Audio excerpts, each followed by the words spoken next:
Beneath the waves, hidden in the silent depths of the ocean, lie the shattered remains of civilizations that once thrived on stories. These are not just broken hulls and scattered cargo. They are the last echoes of cultures that built their world on myths, only to watch those myths dissolve into the unforgiving tide. Picture this: a merchant ship laden with treasures and tales, sinking into the darkness centuries ago. Its timbers rot, its crew vanishes, but its cargo survives a frozen snapshot of a society's beliefs, fears, and ultimate collapse. What if I told you these shipwrecks are more than archaeological curiosities? They are mirrors, reflecting the fragile dance between human imagination and the harsh truths of history. Take the Mediterranean, where Bronze Age traders sailed with goods and gods alike, their ships carrying not just spices and silks, but the very legends that held their world together. Or the Pacific, where voyagers navigated by the stars, trusting in stories passed down through generations. These cultures didn't just sail, they sailed on the strength of their myths. But when storms came, when trade routes failed, when reality proved sharper than their stories, those myths cracked like fragile pottery. The shipwrecks they left behind are more than wreckage. They are confessionals, admitting the limits of the stories we tell ourselves to make sense of the unknown. So why does this matter to us today? Because we're not so different. We still build narratives to explain the unexplainable, to comfort ourselves in the face of chaos. But history has a way of testing those stories, just as it tested the sailors of antiquity. The difference is, we can learn from their shipwrecks. Every amphora pulled from the seabed, every rusted coin, every waterlogged scroll, they all whisper the same warning: myths can inspire, but they can also blind. In this video, we'll explore how these ancient vessels became floating time capsules, preserving not just cargo, but the moment when legend met reality. From the rise of seafaring empires to their stunning collapses, we'll uncover what these sunken treasures reveal about the stories we cling to and what happens when they let us down. The journey begins now. Imagine standing on the deck of an ancient Greek trading vessel, the wood creaking beneath your feet as you sail toward the horizon. The stars above aren't just lights, they're the gods themselves watching over you. The sea isn't just water, it's the domain of Poseidon, a force to be appeased with prayers and offerings. For the people of this time, myths weren't bedtime stories, they were the operating system of their world. They dictated how to plant crops, when to sail, even who should rule. Myths explained earthquakes as the anger of the gods and droughts as punishment for human folly. They were the glue holding society together, the shared language of meaning in an unpredictable world. But then disaster strikes. A storm sinks the ship, the cargo, precious oils, finely painted pottery, perhaps even a statue of a god plummets to the seafloor. Centuries later, archaeologists find these artifacts and realize something startling. The pottery isn't just broken, its designs tell a story of change. Early pieces show gods in triumphant poses, later ones show them smaller, almost hesitant. The statues grow cruder over time, as if the artisans no longer believed in what they were carving. These subtle shifts in the wreckage reveal a society slowly losing faith in its own stories. The Polynesians faced a similar crisis.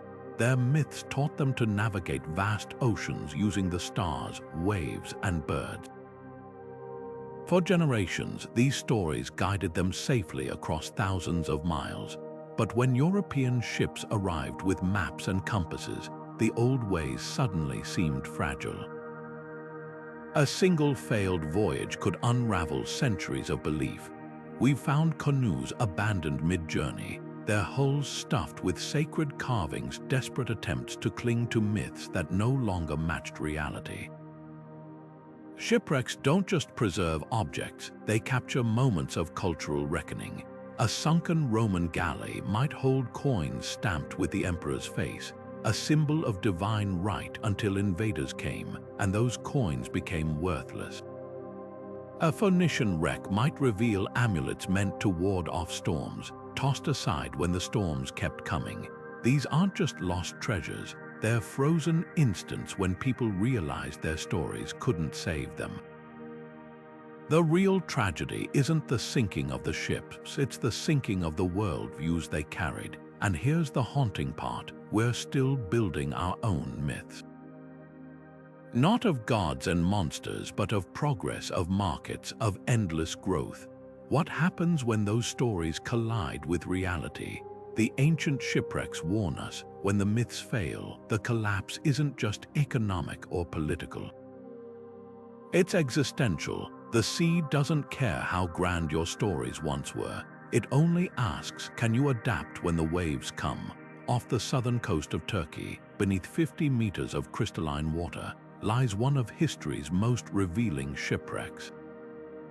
The Uluburun, a merchant vessel that sank around 1300 BCE, carried more than 10 tons of cargo, a floating cross-section of the late Bronze Age world. Its hull held Cypriot copper, African ebony, Mesopotamian glass, and Baltic amber. But what makes this wreck extraordinary isn't just the luxury of its goods, it's the story of fragility they tell. This was no ordinary trade ship. It was a microcosm of an entire system of belief, one that would soon crumble under the weight of its own myths. At the height of the Bronze Age, civilizations from Egypt to Mycenae shared a sacred idea that their gods had ordained an unbreakable world order. Kings ruled by divine right, scribes recorded omens in clay, and artisans cast bronze statues to honor deities who promised protection. The Uluburun's cargo manifests this certainty. Its carefully measured tin ingots, standardized across empires, speak of a world that trusted in eternal balance. Even the ship's route, stretching from the Levant to the Aegean, mirrored the mythic pathways of gods like Baal and Poseidon. But when drought struck, when invaders came, when earthquakes shattered palace walls, that certainty evaporated. The very tin ingots meant to forge weapons became dead weight at the bottom of the sea. Archaeologists found something haunting among the wreckage, a golden scarab bearing the name of Nefertiti. This tiny artifact, likely a diplomatic gift, symbolizes the fatal flaw of Bronze Age myths. Rulers believed their alliances, sealed by divine symbols, were unshakable. Yet when crisis came, those alliances collapsed faster than the ship's rotting timbers. The scarab wasn't just lost, it was rendered meaningless. Nearby, they discovered a cache of Canaanite jewelry depicting fertility, goddesses, deities who'd failed to prevent famine. These weren't just valuables, they were broken promises. The most telling artifact, a single, unused sword wrapped in a linen shroud. Ritually preserved but never wielded, it captures the tragic gap between myth and reality. Societies had spent centuries believing their gods would ensure victory, only to find themselves defenseless against droughts, pirates, and systemic collapse. The Uluburun didn't just sink, it became a sarcophagus for an entire worldview. Its scattered cargo, once proof of a connected, divinely blessed world, now testifies to how quickly myths can drown. What the Uluburun teaches us is unsettlingly modern. Like those Bronze Age traders, we too rely on invisible systems, economic theories, political ideologies, even climate models, that function only as long as we collectively believe in them. When the ship went down, its copper wasn't just lost, it became part of a 3,000-year silence, waiting for us to listen. The question isn't whether our myths will be tested, it's whether we'll recognize the warning in these ancient waters before our own shipwrecks begin. In the quiet darkness off the coast of Antikythera, a diver in the early 20th century stumbled upon a corroded lump of bronze that would rewrite history. What emerged from the sea wasn't just another artifact, it was a time machine. The Antikythera mechanism, a 2,000-year-old device of gears and dials, functioned as an astronomical computer, predicting eclipses and tracking planetary movements with precision that rivals modern clocks. Here was proof that ancient Greek engineers didn't just wait for divine inspiration, they reverse-engineered the cosmos itself. For centuries, Greek myths had framed technology as the domain of gods. Prometheus stole fire from Olympus, Daedalus crafted wings to escape the labyrinth. These stories celebrated ingenuity, but always as a celestial gift, never purely human. The Antikythera mechanism shatters that narrative. Its intricate gear trains, its differential gears, these weren't magical, they were mathematical. This wasn't a god's toy, it was a scientist's tool, born from observation, calculation, and relentless curiosity. The same culture that gave us the myth of Icarus also built a machine that could chart the stars without leaving the ground. Yet there's a bitter irony in its discovery aboard a Roman shipwreck. By the 1st century BCE, Greece had been absorbed into Rome's empire, and with it the spirit of inquiry that birthed the mechanism. The device itself, likely looted from a Greek workshop, became a trophy on its way to some Roman aristocrat's villa. Its genius didn't vanish because the technology failed. It vanished because the society that nurtured it had collapsed. The myths of Greek invincibility, of Athena's eternal wisdom, meant nothing when legions marched through Athens. The mechanism's fate mirrors a broader truth. Cultures often mistake technological brilliance for cultural immunity. The Greeks, for all their celestial calculators, still fell to an empire that valued roads over philosophy. The device's rusted gears now sit in a museum, not as a symbol of triumph, but as a question. How many of our own advancements are just future shipwrecks waiting to happen? We build artificial intelligence, quantum computers, marvels that would make Daedalus gasp. But like the Greeks, we too cling to myths of endless progress. Perhaps the most haunting lesson lies in the mechanism's purpose. It didn't predict harvests or guide ships, it mapped the heavens, a pursuit with no immediate practical use. The Greeks built it simply because they could, because understanding the universe mattered more than survival. That's the real shipwreck here, not the loss of a machine, but the loss of a world that believed knowledge was worth pursuing for its own sake. When Rome came, that belief sank beneath the waves, leaving only rust and echoes. And today, as we stare at our own screens, we have to wonder, what happens when our myths of progress meet the tides of time? The South China Sea Guard's a secret, one that unravels the grandest myth of imperial China. Resting on the seabed near the Paracel Islands, the Nanhai shipwreck isn't just a sunken vessel, it's the ghost of the Song dynasty's golden age. For centuries, Chinese emperors spun legends of endless maritime riches, of dragon kings blessing their fleets, of jade gates opening to infinite wealth. The Nanhai was supposed to be proof of those stories, its hull groined with celadon ceramics, intricately carved lacquerware, and stacks of copper coins stamped with imperial seals, tokens of a realm that believed the oceans would forever bow to its might. But when archaeologists lifted these treasures from the depths, they found cracks in the myth itself. Take the ship's cargo manifests, meticulously recorded on bamboo slips. They list silks bound for Java, spices destined for Persia, and porcelain meant to dazzle Arab merchants. Every item speaks of a trade network stretching halfway across the world. Yet dig deeper and the records reveal something unsettling. later manifests show fewer luxury goods, more bulk rice and raw materials. The coins, once pure copper, begin mixing with cheaper alloys. Like a fading echo, the Nanhai's inventory tells of an empire straining to keep up its own legend. Then came the storms, not just meteorological ones, but historical ones. Tree rings and ice cores tell us the late 13th century brought brutal droughts to China's heartland, while Mongol horsemen thundered down from the north. The seas, once highways of prosperity, became barriers of isolation. Suddenly, the dragon kings of folklore offered no protection against crop failures or invading armies. The Nanhai, caught in this unraveling, sank with cargo that would never reach its buyers. Its ceramics, painted with peonies symbolizing wealth, now lie encrusted with coral, nature's cruel joke on human ambition.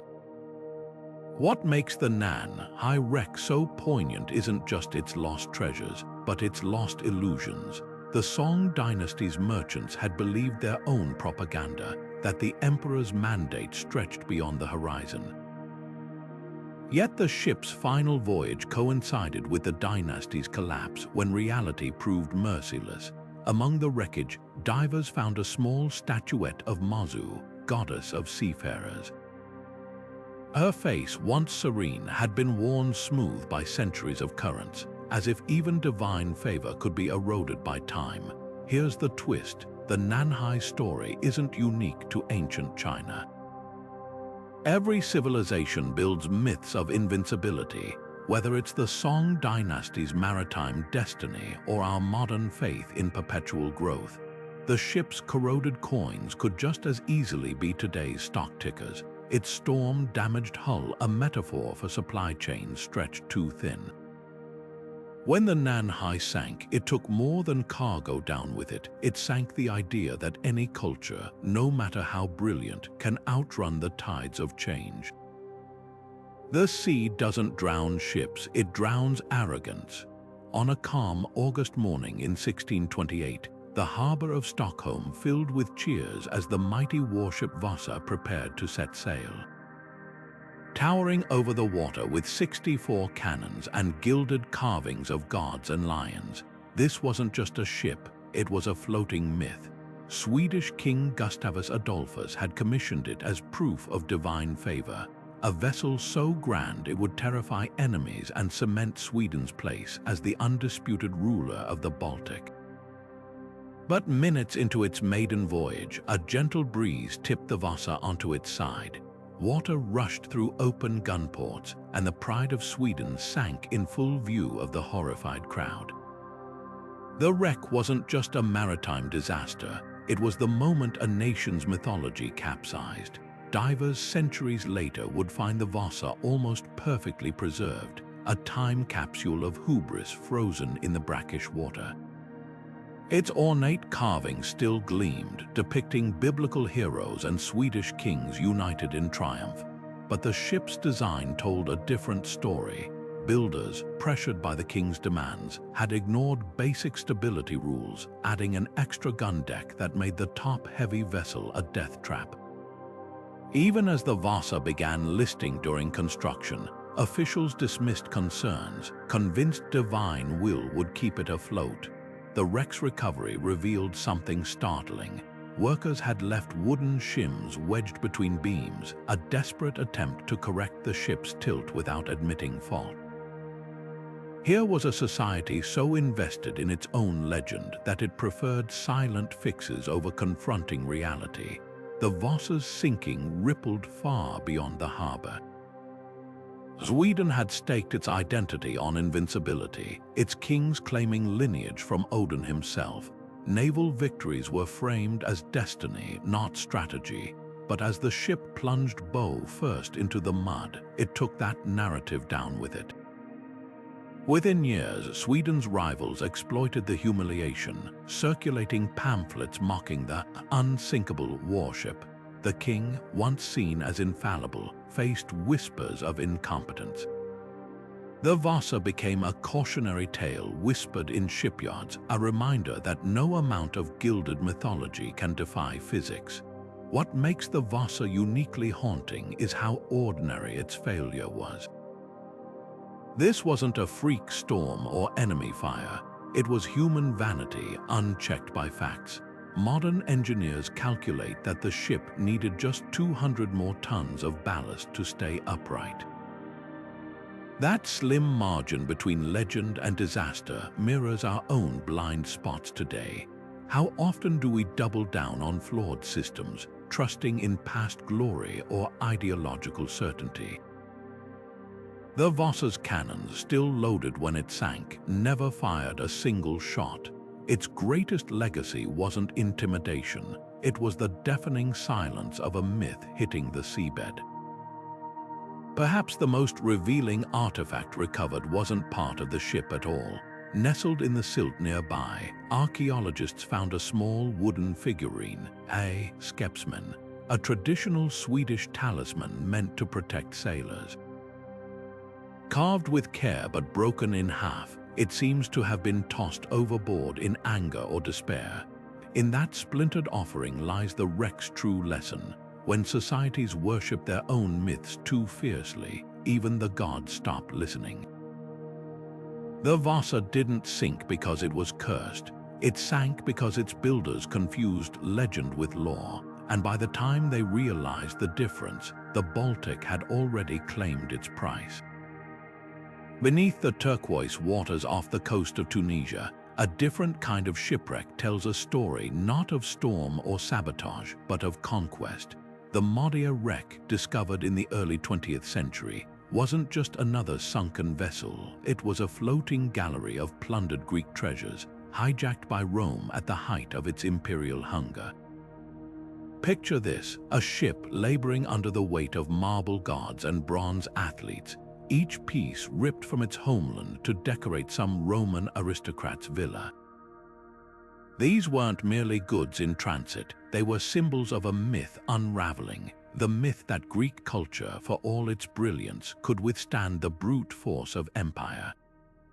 The cargo reads like a museum inventory, Praxitean statues, intricate reliefs, even a massive bronze herm that once stood guard in a sacred grove. To the Romans, these were trophies, proof of their dominance over the Mediterranean's most revered civilization. But to the Greeks whose hands carved them, they were something far more profound, fragments of a worldview. Each statue embodied ideals of beauty, reason, and divine order, ideas that had sustained Greek identity for centuries. Now they were reduced to party decorations for Rome's elite, stripped of their original meaning like paint scrubbed from marble. What makes the Modia wreck so chilling isn't the looting itself, but what it reveals about cultural fragility. Greek myths had long proclaimed their intellectual superiority, their gods wiser, their heroes nobler. Philosophers boasted that barbarians might conquer cities, but never the Greek mind. Yet here, beneath the waves, lay the evidence of that myth's collapse, the ship's most poignant artifact, a broken statue of Athena, goddess of wisdom, her owl crushed beneath the weight of a marble column. No amount of philosophy could have predicted this irony, the patroness of Athens, now just ballast in a Roman hull. Archaeologists found something even more revealing amid the wreckage. Roman copies of Greek originals, crudely carved and hastily packed. These knockoffs, meant to cash in on the Greek art craze, exposed the hollowness of conquest. Rome could steal the statues, but not the soul behind them. The originals radiated the confidence of a culture at its peak. The copies reeked of imitation, like a conqueror trying on a dead man's clothes. And then there's the ship itself, a Greek vessel pressed into Roman service. Its crew likely included Greek sailors, forced to ferry their own cultural heritage into oblivion. Imagine their silence as they loaded the very icons their grandparents had worshipped, knowing these gods would now grace the gardens of men who saw them as curiosities. The Modia didn't just sink, it became a funeral barge for the illusion of cultural immortality. Here's the uncomfortable truth the wreck forces us to confront. No myth of superiority survives contact with power. The Greeks believed their ideas would protect them, just as we believe our values are immune to erosion. But history has a way of testing such certainties. The Modia's marbles, now resting in Tunisian museums, aren't just artifacts, they're warnings. Every civilization thinks its myths are unshakable until the day the ships arrive and the statues start to sink. Buried in the Java Sea's soft silt for over 1,000 years, the Belitung shipwreck holds secrets that rewrite the story of the so-called Islamic Golden Age. This 9th century Arab dhow, packed to the brim with Tang Dynasty treasures, wasn't just a trade vessel, it was a floating time capsule of economic ambition colliding with reality. Its discovery in 1998 stunned archaeologists. 60,000 pieces of Chinese porcelain, gold vessels, and even a lead ingot stamped with the date, 16 years of the Baoli reign. But look closer and the cargo tells a darker tale. Beneath the glitter of gold lies evidence of a trade network straining under its own myths. The Abbasid Caliphate had built its wealth on stories of endless Chinese demand for Arabian luxuries, of silk roads paved with profit, of markets that would expand forever. Arab merchants returning from Canton spun legends of porcelain, so prized that emperors would trade silks by the ton for a single vase. Yet the Belitung's hold reveals a different truth. Its ceramics aren't the flawless imperial wares of legend. They're mass-produced bowls, hastily glazed in mismatched greens and browns, some still stacked in brittle towers. These weren't treasures destined for caliphs. They were wholesale goods for middle-class Baghdad households, proof that the myth of infinite Chinese luxury had given way to the reality of bulk commerce. Even more telling are the mistakes. Archaeologists found bowls with smeared designs, plates fired at the wrong temperature, and jars painted with upside-down motifs. In Canton's kilns, artisans once labored for perfection. Now they rushed to meet quotas. The Abbasid market, once insatiable, had become oversaturated. Like modern factory outlets dumping last season's fashions, the Belitung's cargo represents the moment when growth for growth's sake hits a wall. The ship's final voyage coincides with historical records of a rupture in Arab-Chinese relations.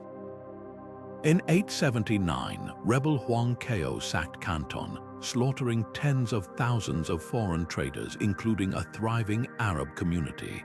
But the Belitung suggests trade was already faltering. Among the wreckage, divers found a curious mix: Persian cobalt pigment meant for Chinese ceramists lying beside half-finished bowls, as if artisans had abandoned projects mid-process. Here was globalization's dirty secret: when demand dries up, even the most intricate supply chains unravel. What makes the Belitung uniquely haunting isn't its sinking, but its timing. It went down just decades before the Abbasid Caliphate began fracturing, its provinces splintering into warring emirates. The Islamic Golden Age didn't end with a bang. It faded like glaze peeling from cheap pottery. The ship's lead ingot, once a token of trust in cross-continental trade, became a paperweight at the bottom of the sea. Today, we recite our own myths of endless markets, of supply chains that never break, of economies that always rebound. The Belitung whispers a warning through its lopsided stacks of bowls. No empire, no matter how clever its traders or how golden its age, is immune to the tides of reality. The sea doesn't drown ships, it drowns illusions. The oldest known shipwreck in the world isn't a grand warship or a treasure-laden galleon. It's a humble collection of broken pottery resting just off the Greek island of Dokos. Dating back to 2700 BCE, this wreck predates the pyramids of Egypt, the palaces of Crete, even the invention of the wheel in Mesopotamia. What makes these waterlogged shards so extraordinary isn't their age, but what they silently confess about the moment human societies began to outgrow their own myths. Divers exploring the Dokos site found no gold, no jewels, no weapons, just stacks of coarse clay pots, their surfaces worn smooth by millennia of currents. Yet these unassuming fragments tell a revolutionary story. Earlier pottery from mainland Greece shows elaborate spirals and symbols tied to earth goddesses and storm gods. But the Dokos cargo is different. Its designs are simpler, its shapes standardized for efficient stacking. Some jars still bear fingerprints pressed into the clay, not as ritual markings but as evidence of mass production. Here was a society shifting from crafting sacred vessels to manufacturing trade goods, from pleasing deities to feeding markets. The wreck's location adds another layer of meaning. Dokos lies along a route linking the Aegean to the Adriatic, a highway for early maritime traders.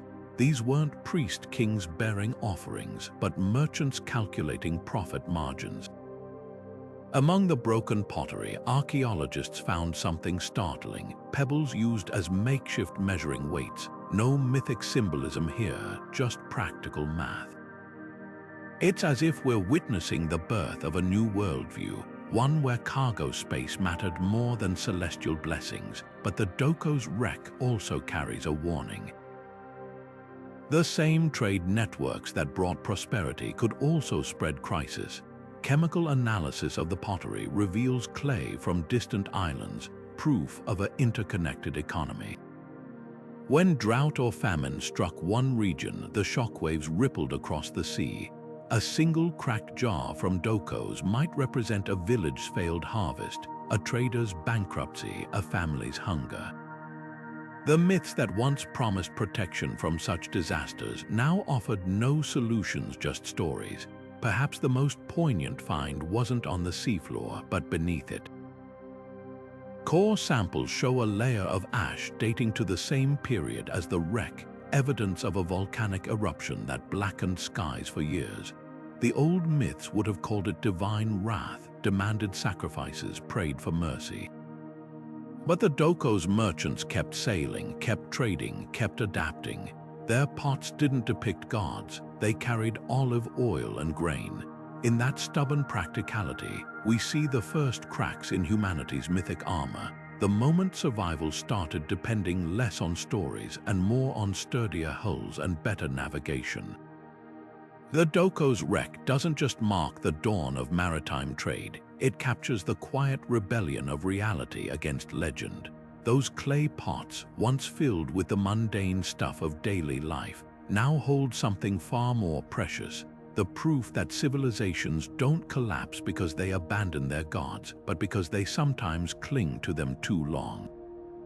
As the Aegean winds whisper over the wreck site, they carry an eerie question: how many of our own modern myths are just waiting for their Dokos moment?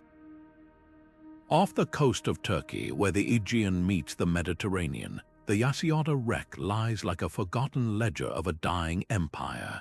This Byzantine merchant vessel, sunk in the 7th century, didn't go down in battle or storm. It simply collapsed under the weight of its own contradictions. Its cargo holds whispered secrets of an empire caught between two worlds: golden reliquaries stacked beside rusted plowshares, delicate church silks tangled with frayed fishing nets. Here was a ship carrying both the glittering promises of Christianity and the crumbling tools of a state that could no longer deliver them. At first glance, the relics tell a story of divine favor. Fragments of a gilded cross, tiny vials once holding saintly blood, even a scrap of parchment with a psalm, all meant to affirm God's protection over Rome's successors. But dig deeper and the cracks appear. The reliquaries aren't solid gold, they're gilded wood, their splendor only skin deep. The parchment isn't vellum but cheap papyrus, its ink bleeding from seawater like fading faith. These weren't treasures from a triumphant church, they were the desperate props of an empire performing piety while its foundations rotted. Then there are the tools. Rusted axes, broken millstones, patched sails, the mundane debris of a society straining to keep functioning. Byzantine officials had long claimed their administration was divinely ordained, a perfect system mirroring heaven's hierarchy. Yet the Yassiata's cargo manifest, scratched onto wax tablets, reveal a harsher truth. Shortages, substitutions, goods lost in transit, a euphemism for theft. The ship's hull itself showed slapdash repairs, its planks mismatched like a beggar's cloak. The wreck's most haunting artifact, a lead seal stamped with Emperor Constan's Roman II face, found wedged in a cracked barrel. These seals were meant to guarantee quality, proof that imperial oversight reached every corner of the realm. But this one had been reused, scraped clean and restamped, a bureaucratic sleight of hand. When divers found it, the seal was attached to a sack of mildewed grain, the emperor's faded eyes staring blankly at the decay he could no longer prevent. Historians now see the Yassiata as a microcosm of Byzantium's existential crisis. The empire's Christian myths had promised order and prosperity, but reality delivered neither. Arab fleets raided its coasts, plague emptied its cities, and the state responded not with reform, but with louder proclamations of divine favor. The ship's sinking wasn't just an accident, it was the moment the Mediterranean stopped believing in Rome's eternal myth. Today, as we sift through the Yassiata's remains, we're left with an unsettling parallel. Every society leans on stories to justify its systems, whether it's the divine right of kings or the invisible hand of markets. But when the tools stop working, when the seals get reused, when the relics become theater, the sea doesn't discriminate. It swallows saints and plowshares alike. The Yassiata's final lesson: myths can float a ship for a time, but only truth keeps it sailing.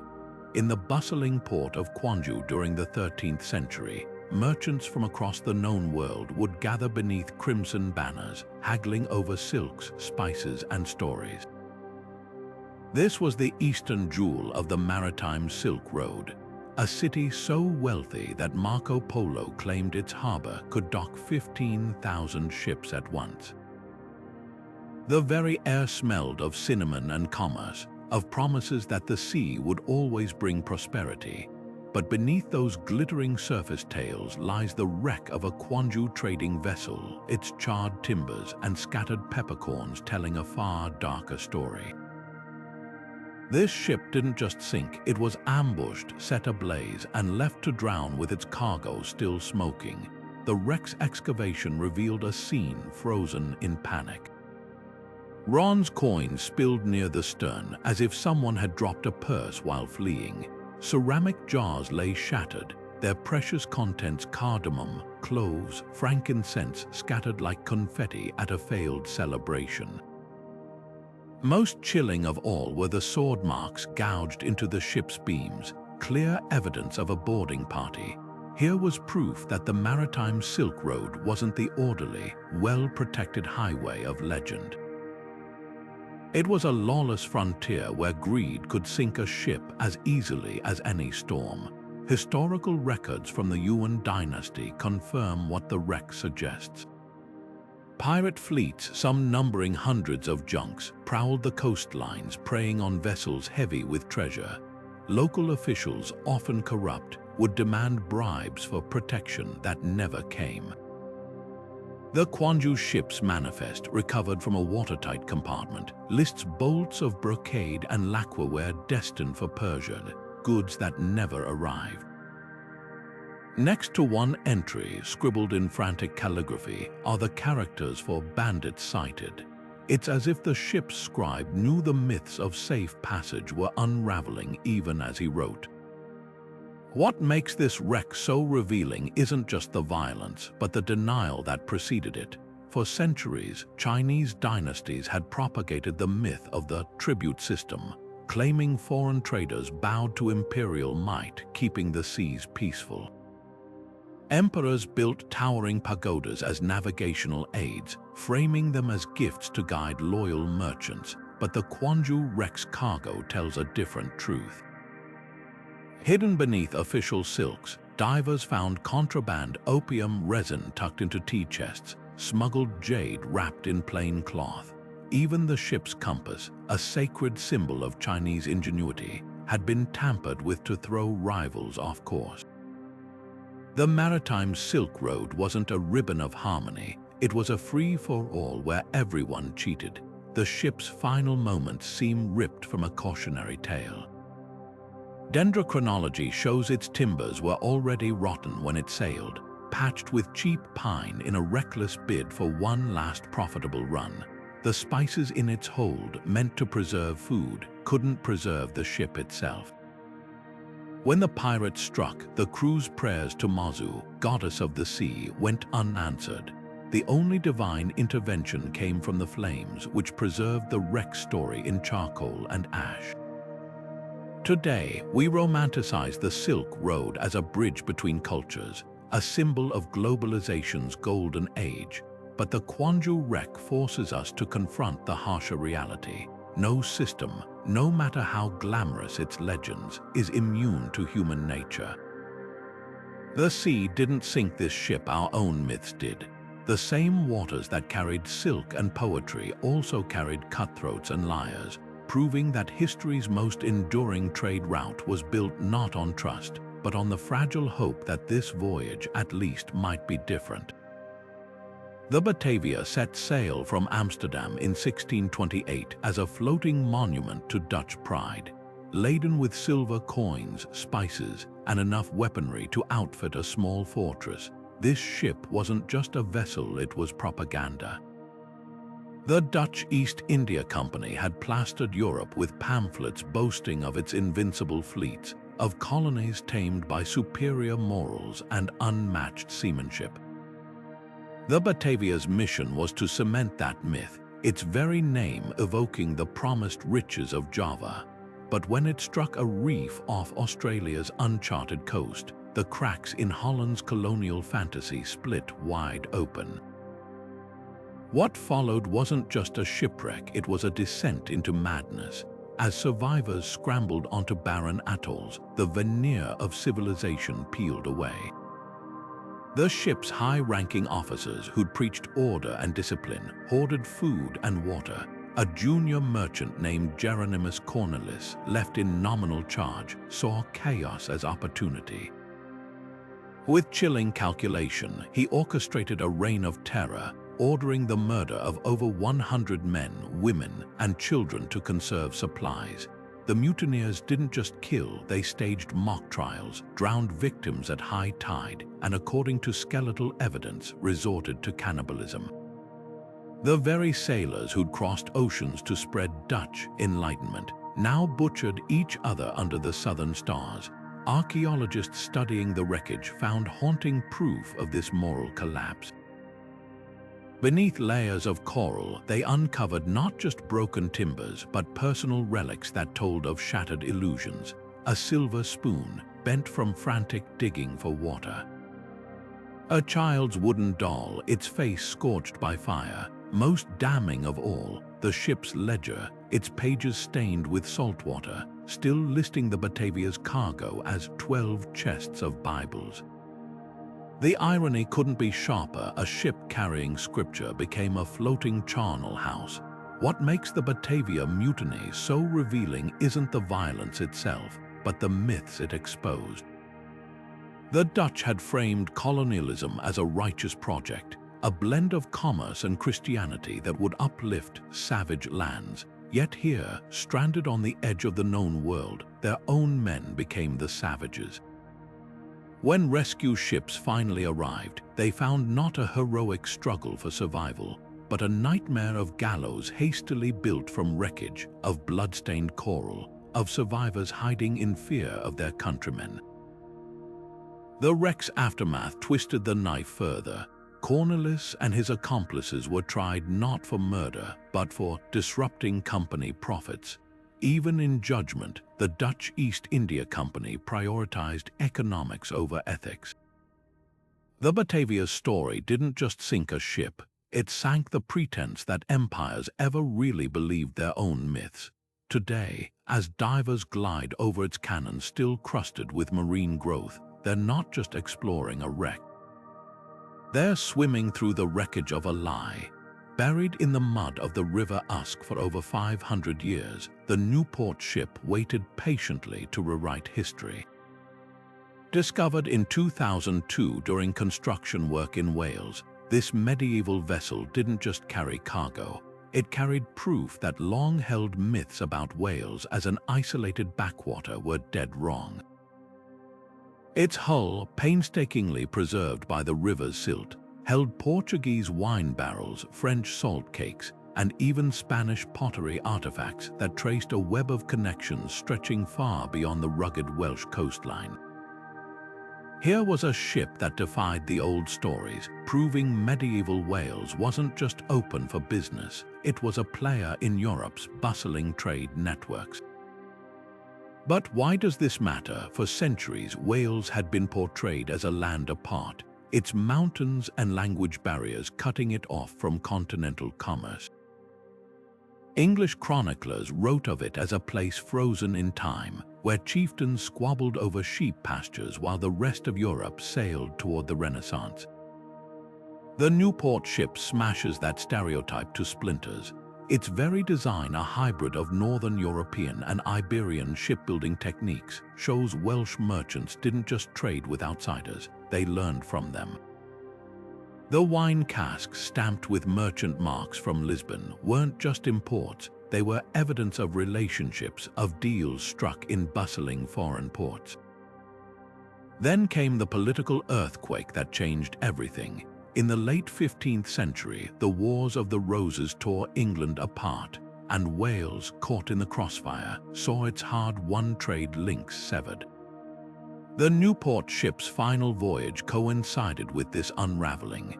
Dendrochronology reveals its timbers were felled around 1465, just as the Tudor dynasty began consolidating power. Its abandonment in the Usk partially dismantled, as if meant to return to sea mirrors Wales' own fractured identity. The ship's French salt, once a precious commodity for preserving fish, now sat useless in the hold. The Portuguese wine, a symbol of cosmopolitan taste, slowly soured in its barrels. Archaeologists found something even more telling beneath the ship's floorboards: a single Welsh penny minted during the brief reign of the rebel leader Owain Glyndwr. This tiny coin, hidden like a secret, speaks volumes. Glyndwr's revolt in the early 1400s had briefly rekindled Welsh independence, a dream the Newport ship's voyages might have sustained.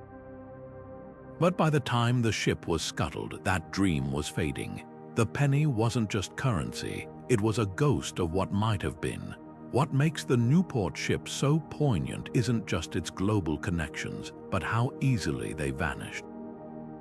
Trade routes that took generations to build could be erased by a single war, a shift in royal policy, or a new tax on foreign goods.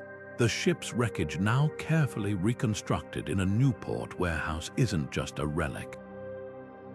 It's a warning. Cultures aren't isolated by geography, they're isolated by politics, by the stories told about them.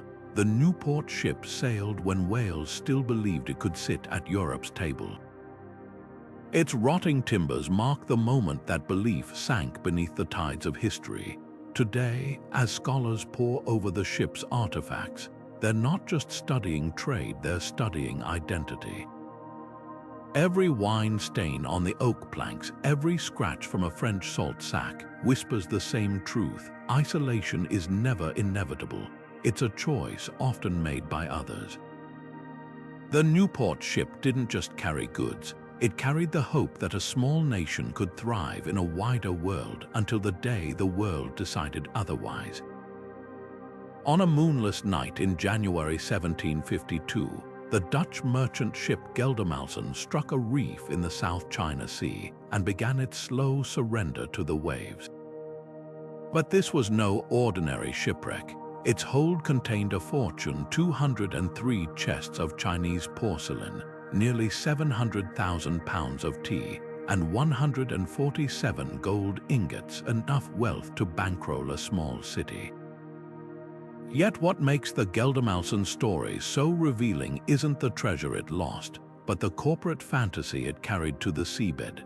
This ship was the pride of the Dutch East India Company, the VOC, an entity so powerful it once wielded its own army, minted its own currency, and operated like a shadow empire.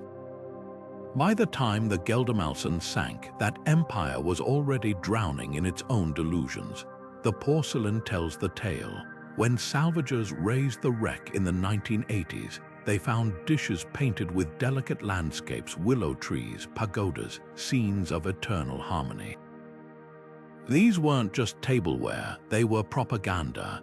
The VOC had spent decades convincing European buyers that its Asian trade network was as flawless as the porcelain it shipped, a system where every teacup and saucer arrived perfectly intact, just as every colonial outpost ran with clockwork precision.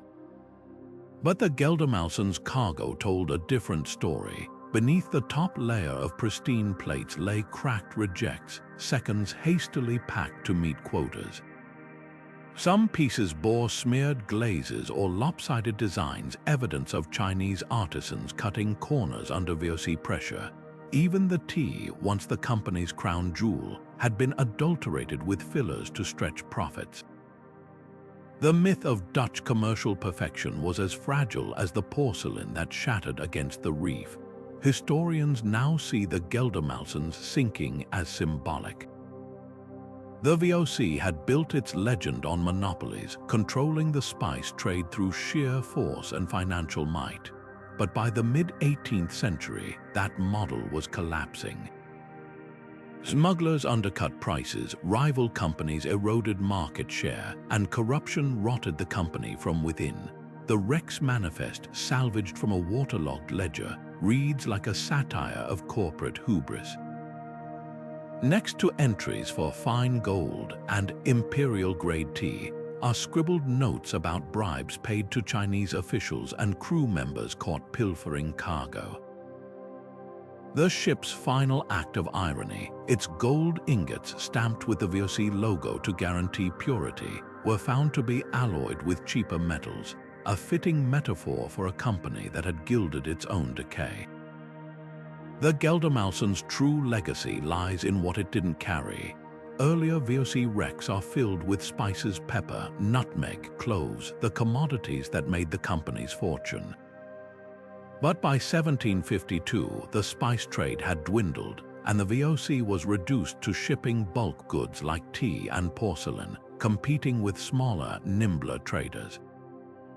The gold ingots aboard weren't profits, they were desperate capital infusions to keep the operation afloat. When divers found them stacked neatly in the wreck's belly, they looked less like treasure and more like life support for a dying patient. Perhaps the most haunting artifact wasn't made of gold or porcelain. It was a single wooden tally stick, notched to track the ship's tea inventory.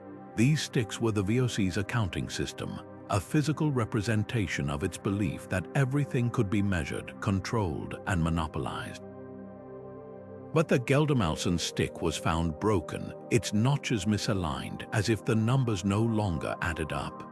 In that splintered piece of wood lies the wreck's warning. No corporate myth, no matter how lavishly funded, survives the reckoning of time. The sea didn't sink the Geldermalsen the weight of its own fiction did. Today, as collectors pay fortunes for the ship's salvaged porcelain, they're not just buying artifacts. They're holding fragments of a cautionary tale. The VOC's belief in its own invincibility mirrors our modern cult of corporate giants, the faith that some companies are too big to fail. But the Geldermalsen's tea, now dissolved into the ocean, and its gold, corroded beyond recognition, whisper the same truth: the waves of change spare no one. Not empires, not monopolies, not even the mightiest ships. The SS Central America wasn't just a ship, it was a floating bank vault, a steel-hulled testament to the gold rush dreams that built America. When it sank in a hurricane off the Carolinas in 1857, it took with it 21 tons of California gold, enough to trigger a financial panic on 2 continents. But what really sank that day wasn't just treasure. It was the myth of endless abundance, the lie that the American frontier would always yield more. The ship's manifest reads like a ledger of collective delusion. Gold bars stamped with assayer's marks, raw nuggets pried from Sierra Nevada streams, even freshly minted coins, all proof of a system built on the belief that the Earth's riches were infinite. Miners had scrawled letters home boasting of veins so thick they could be mined with pocket knives. Newspapers printed maps promising untouched fields of gold. The SS Central America's hold was supposed to be just the latest shipment in an unending flow. Then the storm hit. Divers exploring the wreckage centuries later found more than bullion. They found the moment the fantasy cracked. Among the gold, they recovered a miner's diary, its pages fused together by seawater but still legible in patches. One entry, dated weeks before the ship sailed, confessed, "The easy colors gone." Digging 60 feet now for what a pan once held, nearby lay a crumpled newspaper from San Francisco, its headlines screaming of new strikes while the fine print admitted older mines were playing out. The ship's cargo, once a symbol of triumph, had become a eulogy for the boom. The wreck's timing was catastrophic. The gold on board was meant to shore up New York banks that had overextended credit to Western speculators. When the ship vanished, so did the collateral. Within weeks, banks failed, railroads went bankrupt, and the panic of 1857 plunged the young nation into its first global economic crisis. The very gold that was supposed to save the economy had sunk it instead. What makes the SS Central America so haunting isn't the treasure lost, but the truth uncovered.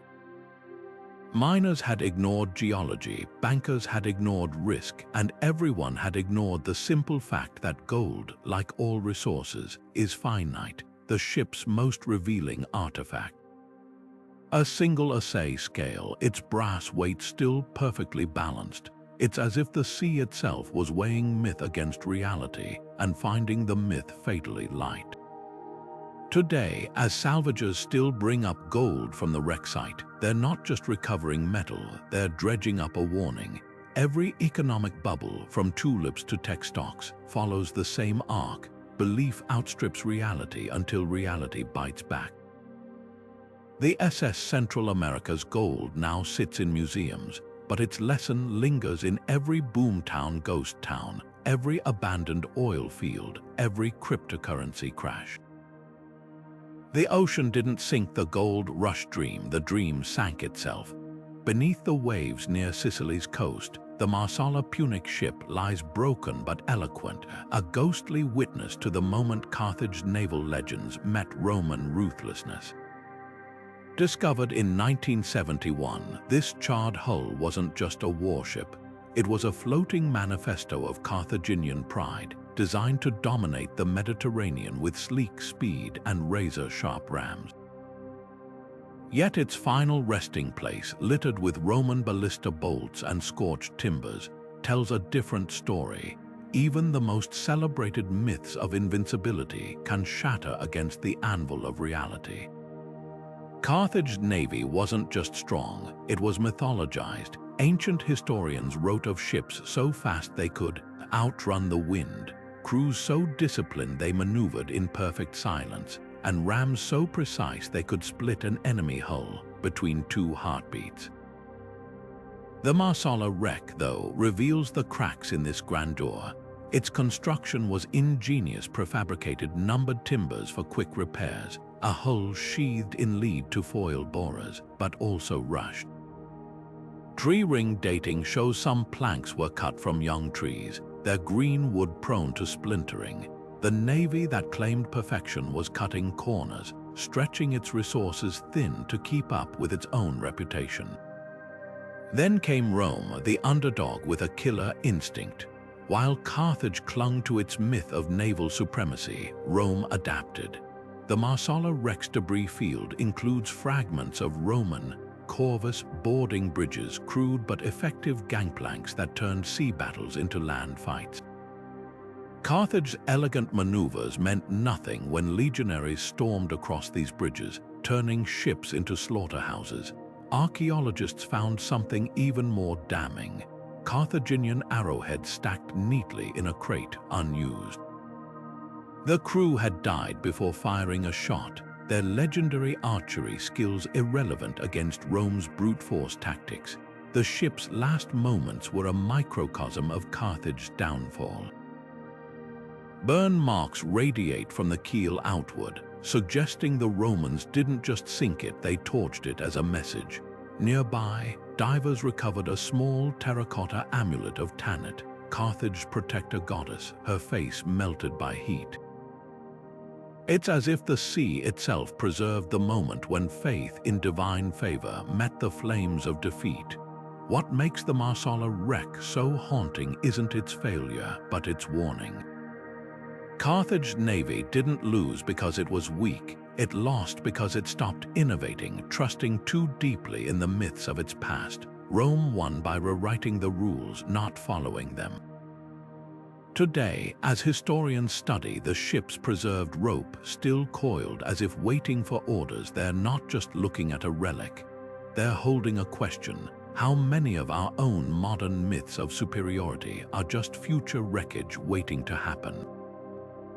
The Mediterranean didn't bury Carthage's ships, it buried their complacency.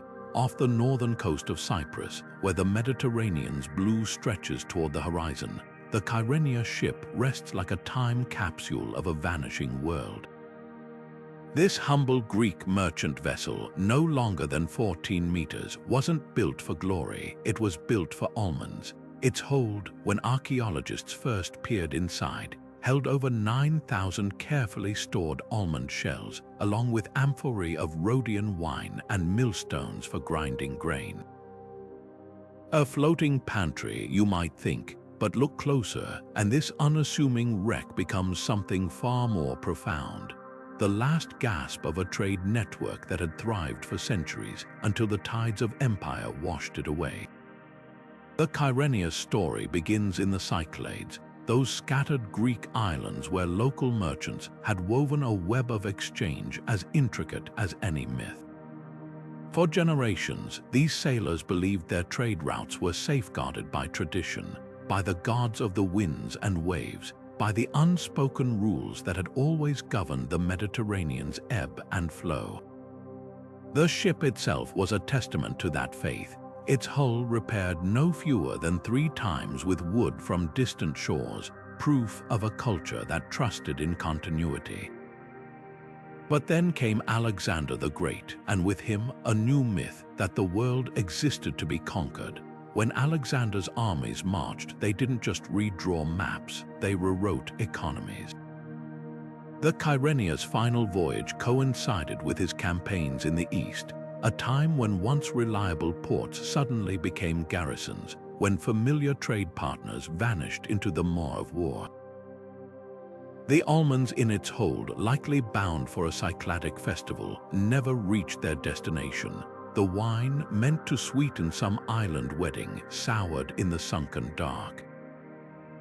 What sank with the Kyrenia wasn't just cargo. It was the quiet certainty that local traditions could outlast the ambitions of kings. Archaeologists found something haunting in the wreck's debris field, a single bronze coin, minted by a petty Cycladic ruler whose name history barely remembers. It wasn't valuable, just small change for buying bread or fish. But that coin, resting beside a shattered amphora, tells the real story. Before Alexander, the Mediterranean was a mosaic of tiny economies, each with its own rhythms and rituals. After Alexander, there was only one economy that mattered: his. The Kyrenia's millstones, still grooved from grinding grain, now grind a different lesson. Empires don't just conquer land. They conquer stories, and here's the twist: the Kyrenia's wreckage holds no signs of violence. no sword cuts in the timbers, no arrows lodged in the mast. This ship didn't fall to pirates or storms. It simply outlived its purpose. When divers found its anchor still tucked neatly against the hull, as if waiting for the next voyage, they realized the tragedy wasn't the sinking itself. It was the moment the crew understood their world had changed while they weren't looking. The almonds they carried, carefully sorted by size and quality, were now just relics of a system that no longer had a place for them. Today, as scholars study the Kyrenia's preserved timbers in a Cyprus museum, they're not just reconstructing a ship, they're piecing together the last days of a way of life. The wine jars, still stained with ancient residue, aren't just pottery, they're the final toast to a world that believed small things mattered. The Kyrenia didn't sink because it failed. It sank because the myths that sustained it, the myths of local trade, of community, of continuity, were already drowning. And in that quiet surrender, it offers us a warning. The stories we sail by are only as sturdy as the empires that tolerate them. The Mary Rose didn't just sink. It capsized in full view of King Henry Roman VIII himself, a spectacle so humiliating it might as well have been staged by history to puncture Tudor propaganda. On that summer day in 1545, as the aging warship listed and swallowed the Solent's brackish water, it took with it more than 400 men.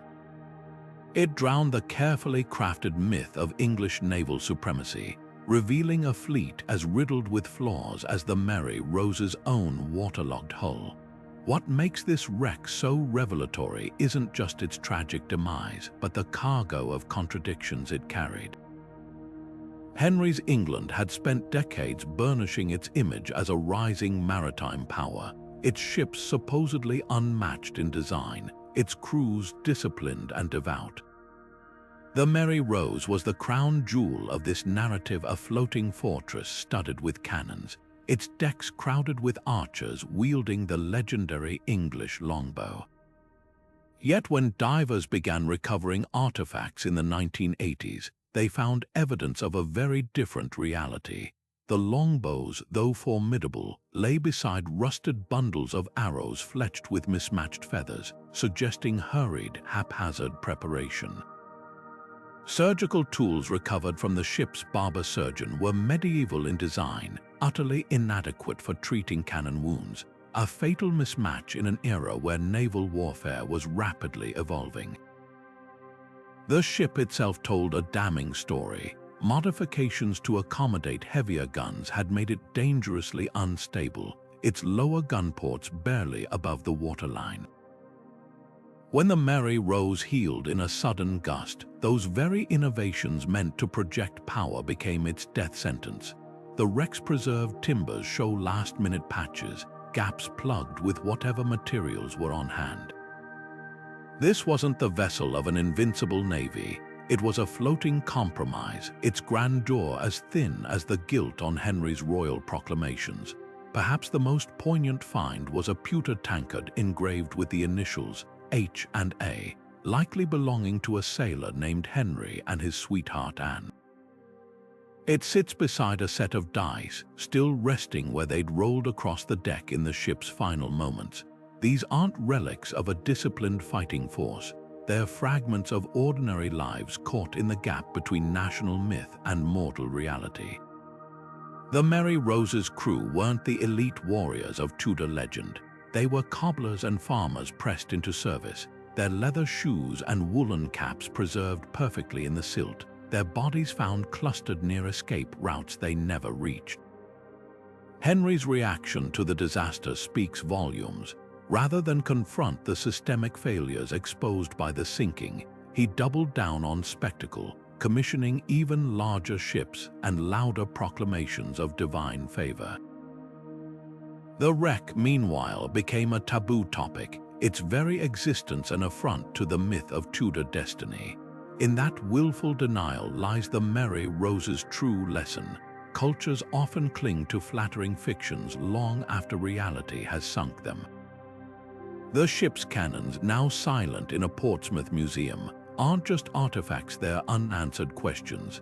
How many of our own modern institutions are just as top-heavy, just as poorly patched, just as destined to founder when the winds of change blow? The Solent doesn't keep its secrets, it waits for us to listen. The label's bones still whisper of hubris beneath the Gulf of Mexico's murky waters. When French explorer René Robert Cavelier, Sieur de La Salle, ordered this sleek frigate built in 1684, it wasn't just a ship, it was a floating declaration. King Louis Roman XIV had dreamed of a new France stretching from Quebec to the Gulf, a continental empire to dwarf Spain's holdings. The La Belle was meant to anchor that fantasy, its hold packed with cannons, trade goods, and enough supplies to plant a colony at the mouth of the Mississippi. Instead, it missed the river entirely, ran aground on a sandbar off Texas, and became a coffin for French ambitions in the New World. What makes this wreck so revealing isn't just the failure, but the blind faith that preceded it. La Salle's maps were works of fiction, his navigation skills shockingly poor for a man leading a colonial expedition. When divers excavated the La Belle in the 1990s, they found a compass so miscalibrated it would have steered the ship due west straight into the Texas coast. The ship's logbooks, preserved in a silt-sealed chest, contained frantic recalculations, each entry betraying growing panic. Here was a man who'd convinced himself, his crew, and his king that he could tame a continent he barely understood. The wreck's artifacts, mismatched muskets, rotted grain sacks, a single silver chalice meant for converting natives, paint a portrait of delusion dressed as destiny. The La Belle's final hours were a slow-motion unraveling. Trapped in Matagorda Bay by storms and dwindling supplies, the crew resorted to drinking brackish water and eating their horses. Archaeologists found horse bones gnawed to the marrow, mixed with broken porcelain plates, telltale signs of a hierarchy clinging to civility even as starvation loomed. Among the debris lay a child's wooden toy, likely belonging to one of the few colonists who'd survived the journey. This tiny artifact, waterlogged but intact, might be the wreck's most heartbreaking relic. It speaks of families who'd crossed an ocean believing in La Salle's promises, only to watch their future sink into the bay's unforgiving mud. France's response to the disaster was telling.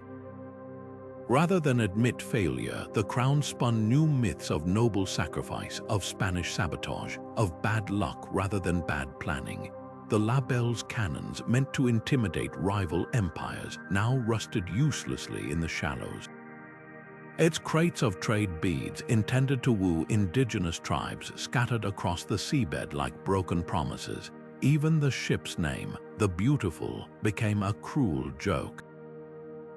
Today, as conservators in Texas painstakingly reassemble the La Belle's timbers, they're not just restoring a ship, they're piecing together a cautionary tale. Colonial myths, whether French or Spanish or English, shared one fatal flaw. They assumed the land would conform to the map, the natives to the plan, the weather to the timetable. The La Belle's wreckage, now displayed in a museum like a disassembled dream, asks us an uncomfortable question. How many of our own modern ambitions, corporate, political, even personal, are just as untested, just as perilously adrift?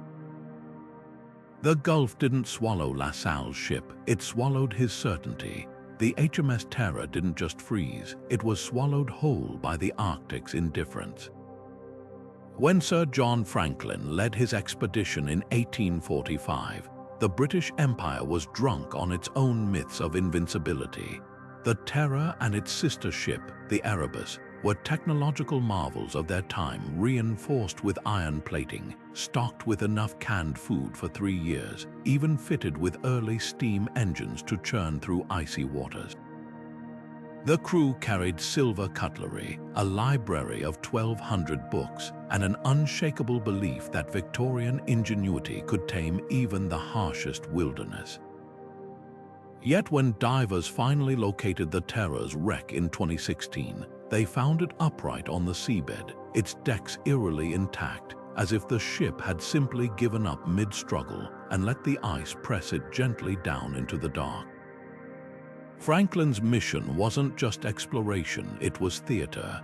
The Admiralty had framed the Northwest Passage as Britain's manifest destiny, a final puzzle piece in the Empire's global dominance.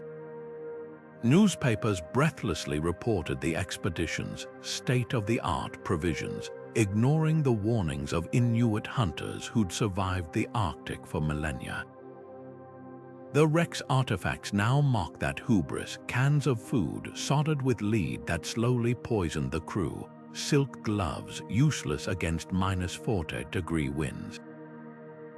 A handwritten note recovered years later from a cairn describing desperate men resorting to cannibalism. The Terror's most haunting relic, a pair of officers' epaulets, still gold-braided, found beside a skeleton in a lifeboat pointed resolutely south, a man who died clinging to rank even as the myths of empire froze around him.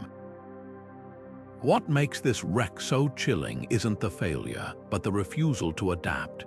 Inuit oral histories tell of Franklin's men dragging sledges loaded with silver tea sets across the ice, starving but unwilling to learn indigenous survival techniques.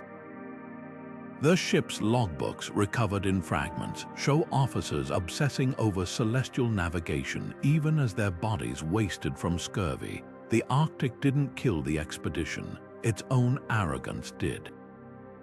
When Parks Canada's divers explored the Terror's interior, they found plates still stacked in the officers' mess, fossilized by cold. The scene wasn't one of panicked abandonment, but of eerie denial, as if the crew expected civilization's rules to still apply at the edge of the world. The wreck's aftermath twisted the knife. Britain spun Franklin's disaster into martyrdom, erecting statues and painting him as a noble sacrifice to progress. The same empire that had ignored Inuit knowledge now sent search parties to rescue men long dead, their frozen corpses propped in mockeries of leadership. The Terror itself became a prop in this farce, its name repurposed for Gothic tales of doomed ambition. Today, as climate change melts the Arctic ice, the wrecks of the Terror and Erebus are resurfacing, not just physically but culturally. Inuit communities, long dismissed in Victorian narratives, now lead research on the sites, their traditional knowledge proving more valuable than any brass sextant. The ship's rusting hulls, once symbols of conquest, have become something far more humbling, proof that no myth of mastery survives unchanged in the face of nature's patience. The ice didn't just preserve the Terror, it preserved the moment humanity's confidence cracked. The wider galley wasn't just a pirate ship, it was a floating revolution. When it went down in a ferocious storm off Cape Cod in 1717, it took with it more than plundered gold and silver. It drowned the dream of an entire generation of outlaws who believed they could build a world beyond kings and empires. Black Sam Bellamy, its young captain, had turned this former slave ship into a symbol of rebellion, its decks crowded with sailors who'd traded the lash of naval discipline for the chaotic freedom of the Jolly Roger. The Wider's wreckage, discovered in 1984, tells a story far richer than treasure. It's a testament to the fleeting illusion that any system, no matter how defiant, can outrun the tides of power. Bellamy's crew didn't see themselves as criminals, they saw themselves as insurgents. Many were escaped indentured servants, former slaves, or sailors who'd endured the brutality of the British Navy. The Wider's articles, recovered from the seabed, outlined a radical democracy: votes for all, equal shares of loot, even compensation for injuries. To men who'd known nothing but hierarchy, this was utopia. The ship's hold brimmed with stolen wealth, yes, but also with something more subversive: hope. divers found Spanish pieces of 8 melted down and restamped with parodic versions of royal insignia, as if the pirates were minting their own defiance. Yet the wreck also exposes the fragility of that dream. The Whyda's cannons, though fearsome, were mismatched, some salvaged, some stolen, none standardized. Its rigging showed hasty repairs, its hull patches upon patches. This wasn't the vessel of a sustainable rebellion, it was a patchwork gamble. When the storm hit, the ship's decentralized structure became its downfall. Without rigid discipline, without a chain of command, the crew's attempts to save the Whyda turned to chaos. The wreck site is littered with personal treasures, dice, musical instruments, a sailor's delicate silver cufflinks, proof that even rebels cling to comforts when the end comes. The establishment's response was swift and brutal. British warships hunted survivors, hanging them as warnings. The press painted Bellamy as a monster, erasing his crew's grievances beneath tales of terror. The Whyda's most haunting artifact, a small wooden figurehead, perhaps of a goddess, its face worn smooth by waves. It's as if the sea itself sanded away the ship's defiant identity, reducing it to just another wreck. Today, as tourists gaze at the Whyda's salvaged gold in museums, they're not just seeing pirate loot, they're staring at the corpse of a dream, the belief that fairness can be stolen rather than built. The Atlantic didn't sink the Whyda, it sank the lie that freedom floats forever beyond the reach of empires. The USS Monitor slid into the water in 1862 like a futuristic nightmare, a low, iron-plated hull topped with a revolving gun turret that made traditional warships instantly obsolete. This wasn't just a new ship, it was the physical embodiment of a myth taking shape, the belief that technology could outpace nature itself. When it famously dueled the Confederate ironclad CSS Virginia at Hampton Roads, the battle ended in a stalemate, but the message was clear. Wooden navies were finished, the age of iron had arrived. Newspapers declared the Monitor unsinkable, a triumph of Yankee ingenuity that would guarantee Union control of the seas. But the ocean had other plans. Just 10 months after its launch, the Monitor encountered a storm off Cape Hatteras, not some legendary tempest, but the kind of routine winter squall seasoned sailors had weathered for centuries. Yet this was no ordinary ship. Its revolutionary design, so effective in battle, became its fatal flaw in open water. The vessel's low freeboard, which made it a harder target for enemy guns, allowed waves to crash unchecked over the deck. The innovative turret, so lethal in combat, leaked under the relentless pounding of the sea. As water seeped into the engine room, the crew fought a losing battle against the pumps. Divers later found the wreck lying upside down, its turret detached like a discarded helmet, proof that no amount of human brilliance could rewrite the laws of physics. The Monitor's wreckage tells a story of selective blindness. Among the artifacts recovered were patent drawings for improved ventilation systems, never installed due to wartime haste. The ship's famed Ericsson steam engines, though cutting edge, were so poorly suited to rough seas that crewmen nicknamed them the Vibrating Devils. Even the iron plating, hailed as impervious to cannon fire, had been rushed into production with uneven seams, tiny weaknesses that meant nothing in battle but everything when the ocean decided to test them. What makes the Monitor's loss so haunting isn't the sinking itself, but the aftermath. The Union Navy, desperate to sustain morale, downplayed the disaster, framing it as a fluke rather than a warning. Engineers doubled down on ironclad production, ignoring the lessons written in saltwater and steel. The myth of technological invincibility outlived the ship that birthed it, echoing in every arms race that followed. Today, as conservators in Virginia painstakingly preserve the Monitor's turret, they're not just saving a relic, they're holding up a mirror to our own era of disruptive innovation. The ocean didn't sink the monitor, it sank the lie that progress floats untouchable above the forces that shaped history. The Edmund Fitzgerald didn't just vanish, it dissolved into legend, swallowed whole by Lake Superior's November Fury in 1975. At 729 feet long, this iron ore carrier was a titan of modern engineering, its radar systems and steel hull supposedly rendering it immune to the lake's ancient wrath. The shipping industry had spent decades convincing itself that human ingenuity had tamed the inland seas. But when the Fitzgerald's broken hull was finally discovered 530 feet below the surface, it wasn't just a shipwreck that emerged from the darkness, it was a reckoning.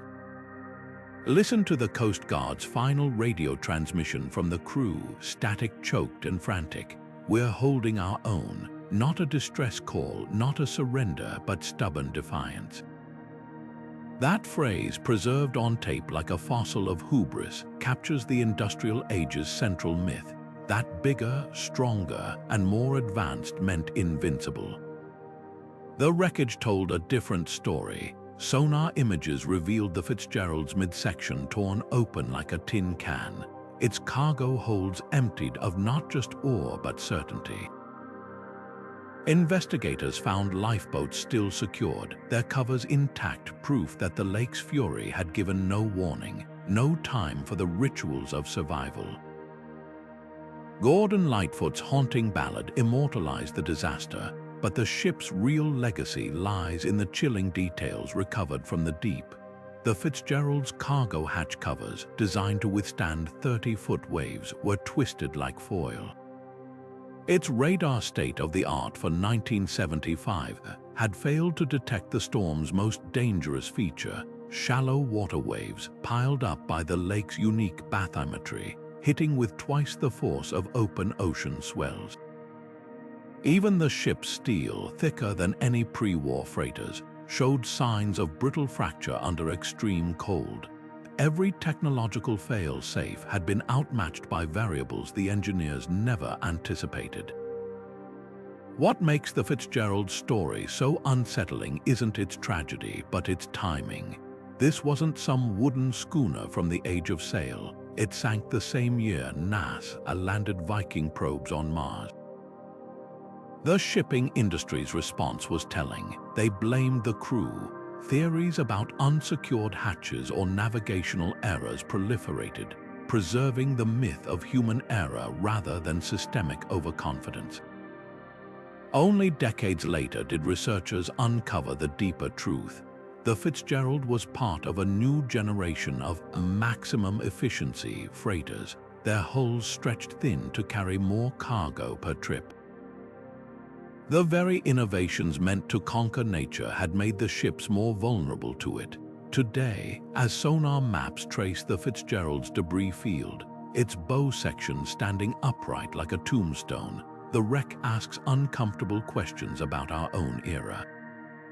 We've replaced steel hulls with algorithms, radar with AI, yet still cling to the same dangerous faith that technology eliminates risk rather than reshaping it. The lake didn't sink the Edmund Fitzgerald. It sank the illusion that progress floats untouchable above the forces that have claimed ships since the first log canoe. And somewhere in the cold dark, its bell still rings one slow, sonorous note for every myth we've drowned. The RMS Lusitania cut through the May fog off the Irish coast like a floating palace, her 4 towering funnels belching steam as 800 civilians dined in gilded saloons or strolled the promenade decks.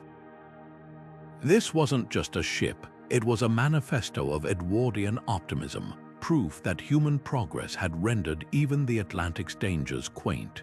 First-class passengers marveled at her elevators and electric lighting, while immigrants in steerage trusted her speed to outrun the U-boats prowling below.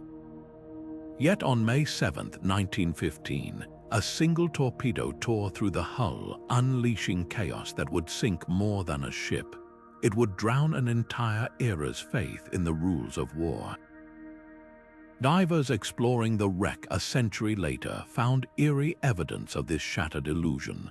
The Lusitania's grand staircase, once a symbol of elegance, lay collapsed into a twisted sculpture of wrought iron and shattered crystal. Among the debris, a child's porcelain doll stared blankly upward, its painted eyes untouched by time. This was no battlefield, it was a passenger liner carrying nurses, merchants, even infants. The German U-boat commander who fired the fatal shot had gambled that the ship secretly carried munitions, a claim later proven partially true, but the world didn't see nuance. They saw a war machine targeting the innocent. The aftermath ripped through global consciousness like shrapnel. Newspapers splashed photos of drowned families across front pages, their lifebelts still fastened, cruel proof that civilian safety was a fiction. Diplomatic cables between Washington and Berlin crackled with outrage as Woodrow Wilson thundered about violations of common humanity. But the Lusitania's wreckage told a darker truth: modern warfare had no room for chivalry. In her cargo hold, alongside the disputed artillery shells, divers found crates of luxury goods, fur coats, champagne, even a Renault automobile. The juxtaposition was grotesque. While passengers sipped tea in the lounge, the ship's hidden contraband had made them pawns in a game they never agreed to play. What makes the Lusitania's sinking so pivotal isn't just the tragedy, but the betrayal it laid bare. For centuries, naval warfare had operated on unspoken codes. Merchant ships were searched, passengers evacuated, violence measured, but the U-boat's stealth erased those norms. There were no warnings, no inspections, just a torpedo's wake and 17 minutes of terror.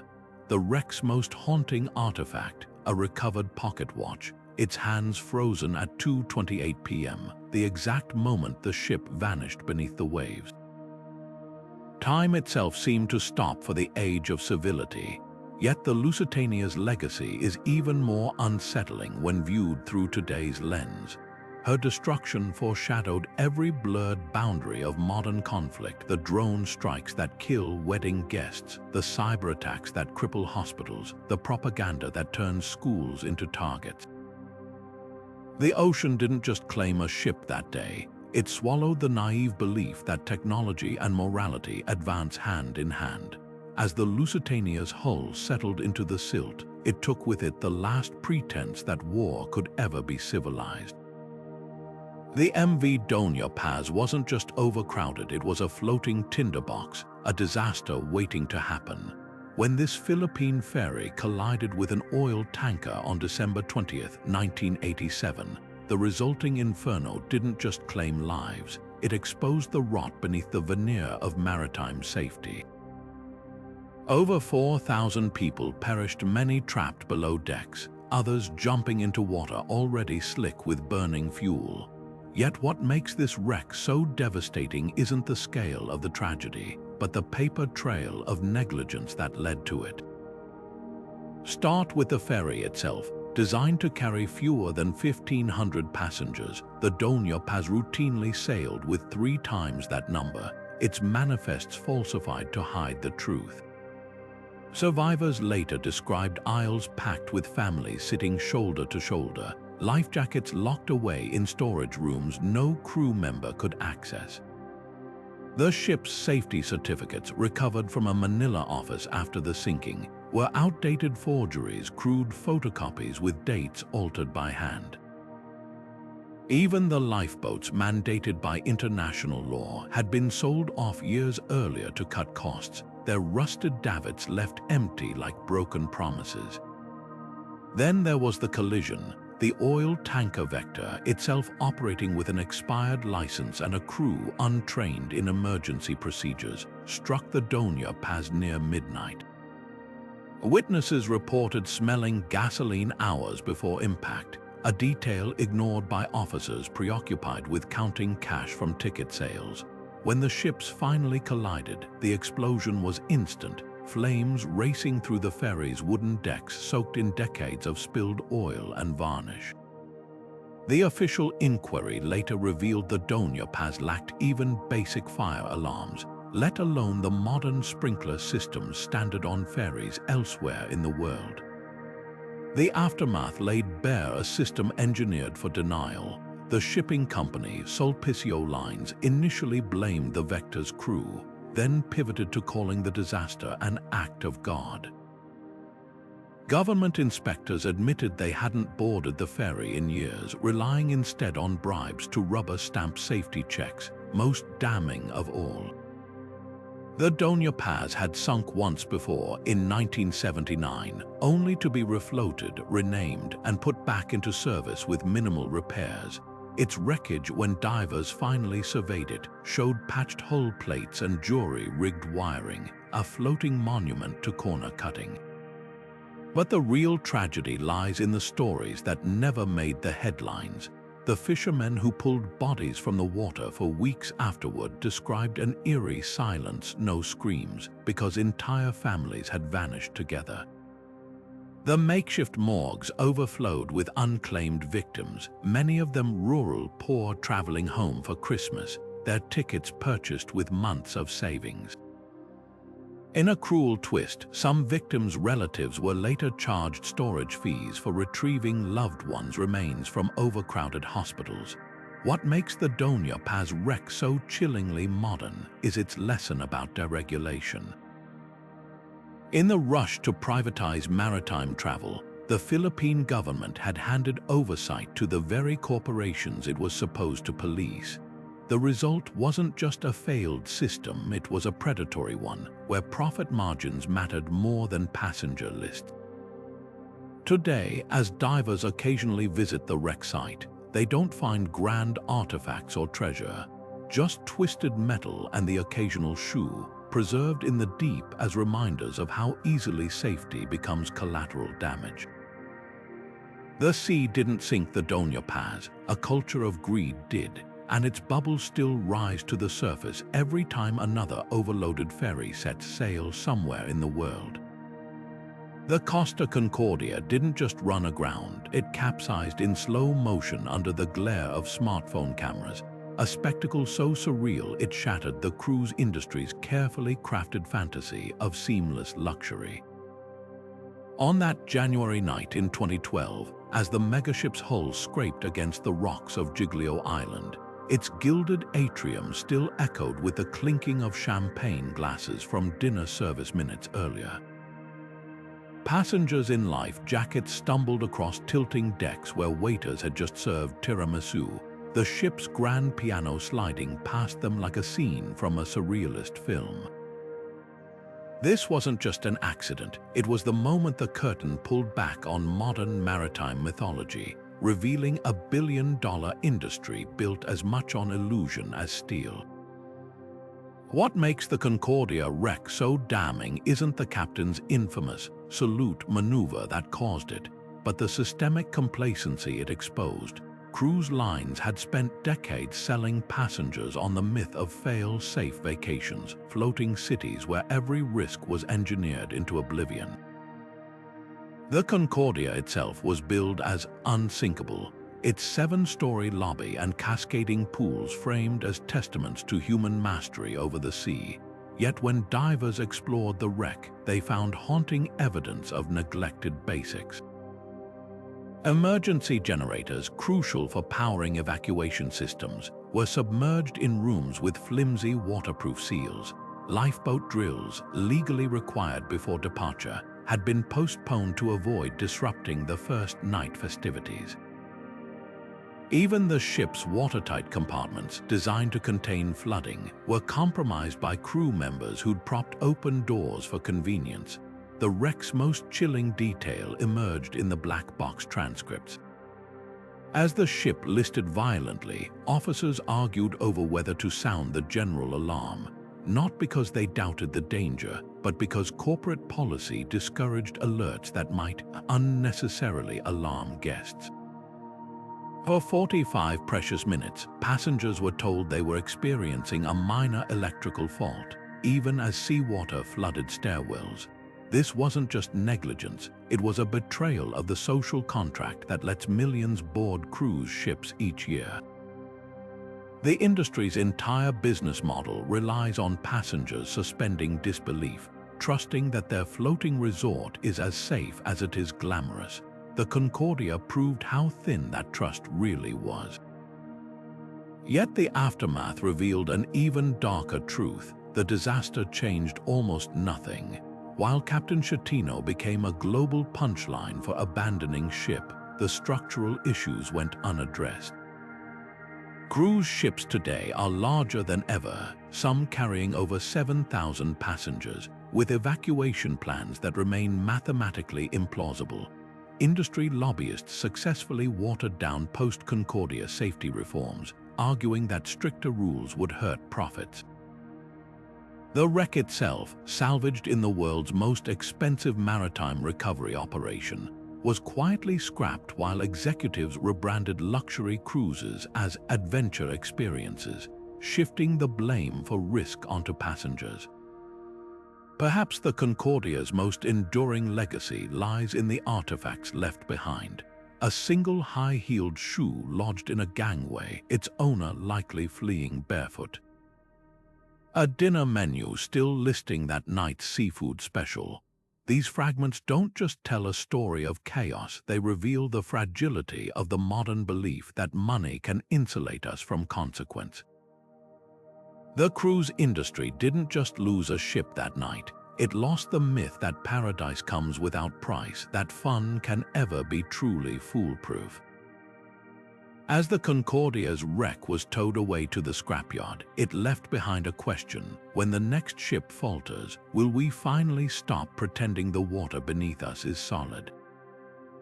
The MV Sewol listed heavily to port on April 16, 2014. Its overloaded hull groaning as water rushed into cargo decks illegally modified to squeeze in more freight. On the bridge, the captain radioed a garbled distress call while outside. The ocean-swallowed lifeboats still tethered to the sinking ship. But this was no ordinary maritime accident. It was a national reckoning. South Korea had spent decades building a myth of itself as a modern miracle, a nation that leaped from poverty to global powerhouse in a single generation. The Sewol's wreckage tore that story apart, exposing a system where deregulation and corruption festered beneath the glossy surface of progress. What made the disaster so shattering was its cast of characters. The Sewol's owner, a billionaire with political ties, had bribed inspectors to overlook dangerous modifications. The crew, poorly trained and panicking, told students to stay put as the ship capsized, a fatal order that echoed the country's rigid hierarchies. Even the president, later impeached for corruption, vanished for 7 critical hours as the tragedy unfolded. Each layer of failure peeled back another lie, that South Korea's breakneck development had been built on competence rather than cut corners. Divers who later explored the wreck found haunting symbols of this betrayal.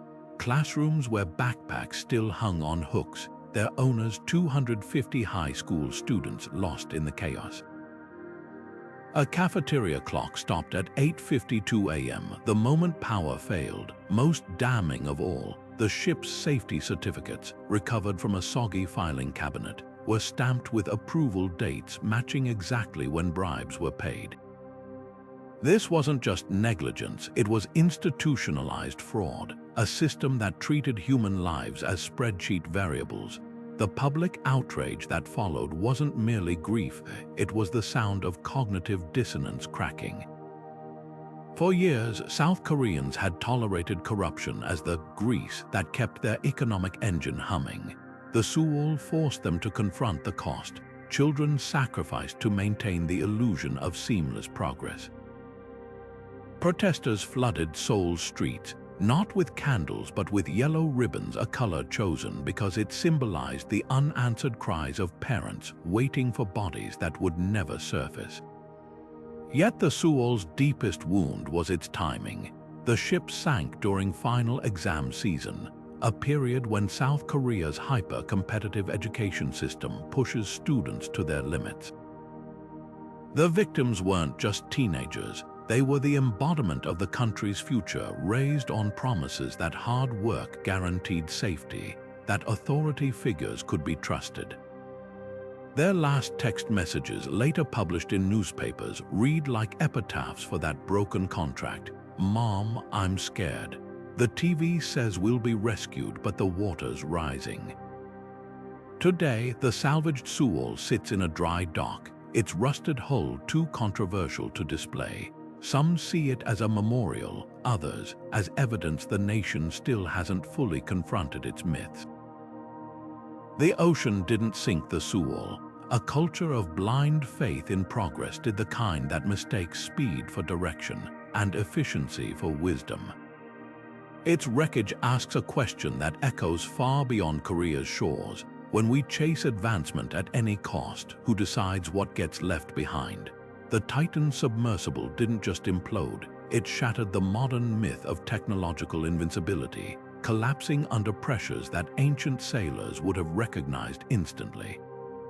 On June 18, 2023, this experimental vessel descended toward the wreck of the Titanic, its carbon fiber hull touted as a marvel of engineering.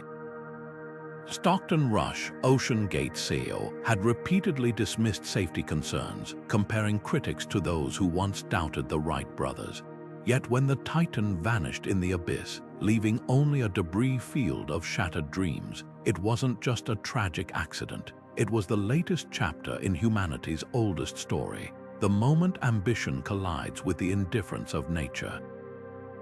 What makes the Titan's failure so eerily familiar is its parallels to ancient shipwrecks. Like the Bronze Age traders who overloaded their vessels with cargo, Ocean Gate pushed boundaries without heeding warnings. Former employees had flagged the sub's unconventional design, its carbon fiber cylinder prone to fatigue under repeated stress, its makeshift control system operated by a gaming controller. These weren't minor oversights, they were the equivalent of launching a wooden ship with rotten timbers and calling it unsinkable. The ocean didn't discriminate between ancient hubris and modern arrogance. Diving deeper into the wreckage of this narrative reveals unsettling truths.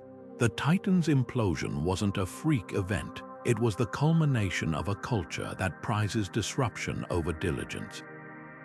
Rush's now infamous quote, "At some point, safety is just pure waste," echoed the same reckless confidence that doomed the Titanic itself. Artifacts recovered from the sub's debris, a shattered viewport, fragments of the carbon hull tell a story of innovation untethered from reality. Even the sub's name, Titan, seemed to tempt fate, invoking both the doomed ocean liner and the mythological giants who challenged the gods. The aftermath mirrored historical patterns too. Just as Victorian England spun the Titanic sinking into a tale of heroism rather than negligence, modern media initially framed the Titan's loss as a tragic but noble quest for discovery. Only later did the full picture emerge, waived safety certifications, ignored industry standards, and passengers who'd signed waivers referencing potential death. The parallels to ancient merchant ships sailing with patched hulls and overconfident captains are impossible to ignore. Both eras shared a fatal assumption that human ingenuity could outwit the sea's patience. Yet the Titan story holds a uniquely modern twist. Unlike historical shipwrecks, its demise unfolded in real time on social media, with the world watching as sonar picked up the implosion's acoustic signature. The same technology that promised to conquer the deep also broadcast its revenge in high definition. Among the wreckage of public trust, investigators found something even more corrosive than seawater. Emails boasting about cost-cutting, internal reports buried under legal jargon, and a corporate culture that treated the ocean's depths like a Silicon Valley moonshot. Perhaps the most haunting lesson lies in the Titan's intended destination. It was headed for the Titanic, a wreck that itself became a monument to hubris. The irony is almost poetic, a vessel repeating history's mistakes while trying to visit the graveyard of its predecessor. The ocean didn't just claim another ship that day, it delivered a verdict on the myth of progress. No matter how advanced our materials or algorithms, the deep remains a realm where legends, and those who believe them too fiercely, are always tested. As the Titan's fragments settled onto the seabed, they joined a much older debris field, the shattered certainties of every culture that ever dared to think it had mastered the sea. From the Uluburun's copper ingots to the Titan's carbon fiber fragments, shipwrecks have always been more than lost vessels. They're time capsules of human overreach. Each wreckage site is a courtroom where the sea delivers its verdict. No civilization's founding myth, no empire's propaganda, no corporation's marketing survives intact beneath the waves. Take the Vasa, Sweden's unsinkable warship, now preserved in a Stockholm museum, not as a trophy but as a confession. Or the Sewol ferry, its salvaged hull still whispering how easily progress becomes a hollow slogan when profit takes the wheel. These aren't isolated tragedies, they're chapters in humanity's oldest story, written in rust and silt. What connects a Bronze Age trader's sunken cargo to a billionaire's imploded submersible isn't just hubris, it's the dangerous allure of believing our stories are stronger than nature's laws. The Uluburun's crew trusted in divine protection as they overloaded their hull. The Titan's passengers trusted in disruptor-era buzzwords as they descended on a controller-operated dive. Both wrecks expose the same fatal flaw. When cultures mistake their myths for armor, reality always finds the weak points. Even now, as you watch this, new myths are being cast about AI's infallibility, about capitalism's endless growth, about humanity's manifest destiny to conquer rather than coexist. But here's the hopeful twist these shipwrecks offer. Their lessons aren't tombstones but roadmaps. When archaeologists studied the Kyrenia's almond cargo, they didn't just see a failed voyage. They saw how small traders adapted when Alexander's empire redrew their world. When conservators reassembled the Mary Rose's shattered longbows, they revealed how Tudor England eventually learned from its naval mistakes. The sea doesn't drown progress, it drowns the lies we tell ourselves to avoid doing the hard work of adaptation. So let me leave you with this challenge from the deep. Next time you hear an unquestioned assumption that technology always improves life, that markets regulate themselves, that power equals righteousness, imagine it as cargo on a storm-tossed ship. Ask what artifacts future divers might find in its wreckage. Will they uncover lead-poisoned cans like the Terrors, or forged safety certificates like the Donia Pazes? The most terrifying shipwrecks aren't those we've already found, but those we're still building, plank by unquestioned plank. Your thoughts? Drop anchor in the comments below. And if you're ready for more voyages where history's shadows meet tomorrow's dilemmas, hit that subscribe button. The next dive begins when you do.